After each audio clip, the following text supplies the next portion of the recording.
20,000 farmers took to the streets of London yesterday to protest against the moronic inheritance tax that's going to put them out of business and threaten our food supply. But don't worry, because our wonderful Labour government took to X to tell us all that the changes to inheritance tax won't impact the majority of farmers. So that's all right then. I'm sure those 20,000 farmers who travelled hundreds of miles to voice their dismay have absolutely nothing to worry about. I'm sure they just turned up on a whim for a fun day out.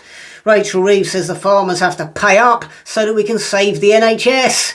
I mean, a child using their most basic faculties of reason might surmise that if keeping the NHS afloat requires putting farmers out of business and freezing pensioners to death, then we probably need to scrap the NHS and replace it with something else. Because as things stand, once farmers have lost their land and pensioners have frozen to death, the extra money generated for the NHS will disappear up Rachel Reeves' enormous black hole, and the rest of us still won't be any closer to receiving any actual health care. Starmer doesn't give a toss, of course. He's too busy on his world tour, glad-handing Xi Jinping and Justin Trudeau.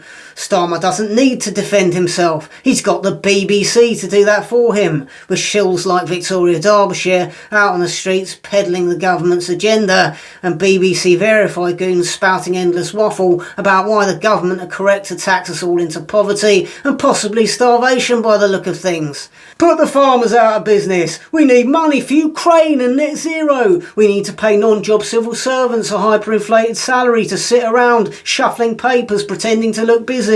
We don't need food, do we? We don't need meat on the supermarket shelves. We don't need eggs, milk, cheese, fruit and vegetables. We don't need all that stuff. In fact, producing all this food is driving the climate crisis, isn't it? Hungry people eating stuff are killing the planet. I mean, to hell with farmers, they're just a burden on the state, aren't they? Uncle Klaus says we can eat the bugs. Let's just eat the bugs. Treat yourself to a bowl of free-range organic woodlice, generously smothered in tree sap, accompanied by a refreshing recycled carton of squirrel piss.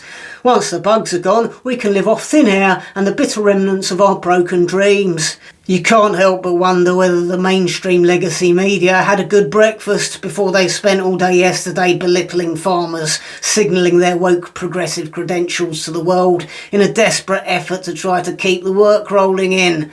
And all too predictably, the anti-Brexit shit beetles all crawled out from under their rocks as well. Well, if the farmers are unhappy, it's because of Brexit. It's because they've lost all the lovely EU trade deals they used to enjoy. Oh yeah, farmers loved the EU, all that red tape, over-regulation, empty bureaucracy, protectionism, dodgy dealing and corruption. They couldn't get enough of that. Everybody knows the farmers loved the EU. In exchange for putting farmers out of business, the government is hoping to rake in £500 million in inheritance tax. Lovely stuff. I mean, they're spending £3 billion a year putting asylum seekers up in hotels. Starmer could stop doing that and save some money there, instead of thieving ruthlessly off farmers and pensioners. But he doesn't want to do that. That's not going to serve the global communist autocracy, is it? There cannot possibly be anyone left who thinks that Starmer has the best interests of this country at heart. Let's look at his strategy for fixing the foundations so far. Tax everyone into poverty to fund eye-watering inflation-busting pay rises and pensions for unproductive public sector layabouts, put the farmers out of business, jeopardising our food security and blessing us with the prospect of widespread hunger to go along with poverty. Kill off anyone over 70 by snatching away their winter fuel allowance and introducing assisted dying death pods. Keep allowing illegal third world criminals and deviants to flood into this country and keep providing them with accommodation and financial support. And most importantly of all, if anyone draws attention to or protests about any of this, subject them to a show trial and chuck them in prison. You don't need to be a genius to realise that if we allow these Britain-hating traitors to remain in government for another 4.5 years, they're going to ruin us all. Demented, evil twants. Live stand-up dates now on sale. Southampton on the 19th of December, where I'll be joined by top-level stand-up Nicholas de Santo. 19th of January in London, only a handful of tickets left.